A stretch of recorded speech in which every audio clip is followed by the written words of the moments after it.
C'est un projet d'éco-quartier qui a été initié par les jeunes de notre quartier. Qui dit éco-quartier parle de développement de son quartier. Qui parle de développement de son quartier parle vraiment de l'amélioration du cadre de vie. Nous sommes une association de quartier qui s'appelle Plateau Family. Plateau Family, une appellation courante pour regrouper des gens d'une même famille. Et il s'est trouvé qu'à un moment donné, la conscience positive de la majeure partie du quartier, c'était de tout faire pour rendre le quartier propre, pour améliorer un peu le cadre de vie de ce quartier-là. Et raison pour laquelle nous sommes aujourd'hui ici, après vraiment avoir fait une visite de tout le quartier. Une soixantaine de concessions concernent le quartier. Nous voudrions, à travers l'allure de notre quartier d'avant, qui était un quartier populaire, qui dit Salamine, parle de quartier populaire. Nous avions en son temps un quartier où les murs étaient délabrés, les murs tombaient en ruine, où il y avait même des murs qui avaient de grands trous. Et nos enfants, en y montant, étaient susceptibles d'insécurité, de danger. Alors, nous avons vu un exemple patent.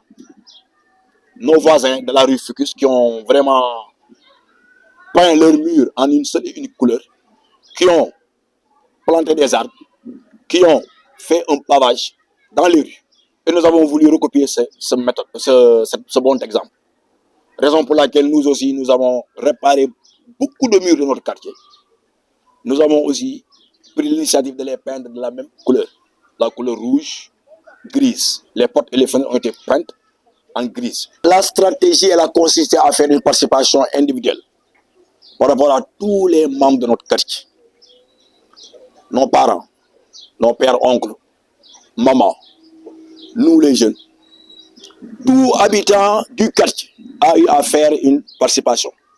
Les participations varient de 1000 francs à 100 000 francs.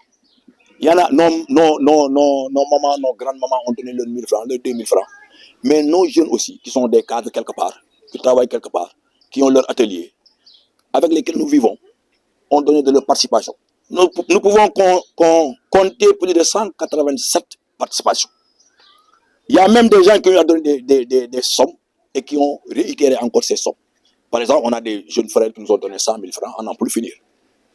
Aucune entité politique, ni leader, ni mécène, à part les habitants du quartier, n'a eu à participer à ce projet.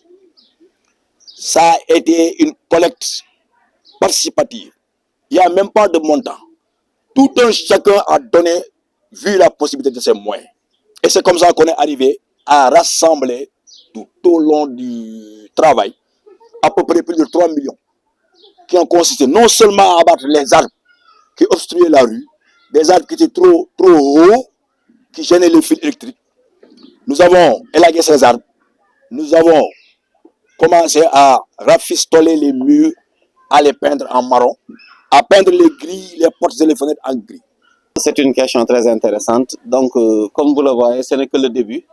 Donc, c'est le début de notre projet, de rendre notre cadre de vie meilleur. Donc, on a commencé par la peinture, par l'assainissement, rendre le quartier plus propre, les lumières, c'est-à-dire que l'éclairage public. Donc, on a eu à intervenir sur toutes ces zones. Mais ce n'est que le début. On a pour projet le pavage, le fait d'élaguer et de rendre un peu le quartier plus propre. Ensuite, de planter des arbres.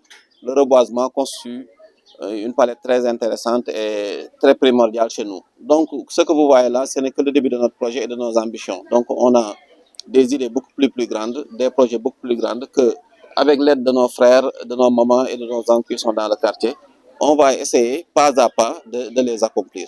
C'est les problèmes auxquels nous sommes confrontés, c'est-à-dire les eaux de pluie. Donc, c'est ce que je voulais dire tout à l'heure. On a pour projet de chercher de louer des gradeurs pour pouvoir enlever le sable, pour pouvoir permettre à l'eau de pluie de passer beaucoup plus rapidement. Et le projet de puisard, c'est un projet sur lequel on a penché, on a parlé, on a essayé de définir les modalités de faisabilité. Donc pour l'instant, on n'a pas encore de projet de collaboration avec l'ONAS, mais c'est une bonne idée que nous n'allons pas écarter dans le déroulement des procédures. Donc, comme vous le dites, c'est l'aspect d'assainissement et de la propriété est un aspect très important de notre projet. Donc, c'est très primordial chez nous. La montée de l'insécurité à Thiès est maintenant un fait qui est là. Donc, on le constate chaque jour. Donc, c'est pourquoi nous avons essayé d'améliorer l'éclairage public. Comme vous le voyez, s'il fait nuit, vous allez constater qu'on a vraiment mis les bouchons doubles sur l'éclairage public. Donc, le quartier est maintenant très éclairé la nuit. Donc, on avait pour projet d'installer des caméras. Donc, ça, on en avait parlé. Donc, comme vous le dites, ça, c'est des idées qu'on a en tête de collaboration, de mettre en place des brigades de surveillance et tout. Donc, ce n'est pas encore effectif, mais c'est des idées qu'on n'écarte pas. Pour un début, comme l'a dit notre grand frère Amadou Dia, on avait décidé que la participation serait individuelle et volontariste. Ça veut dire qu'il n'y a pas de montant fixe, de montant minimal ou de montant maximal. Donc, c'était volontariste. On avait aussi décidé de ne pas, pour un début, toucher au financement politique ou autre. Donc, on voudrait en faire une initiative de quartier. Donc, même si nous décidons dans l'avenir de chercher d'autres types de financement, c'est des questions qui vont se discuter au sein de notre Assemblée générale, d'en parler et de déterminer les modalités dans lesquelles ça va se faire.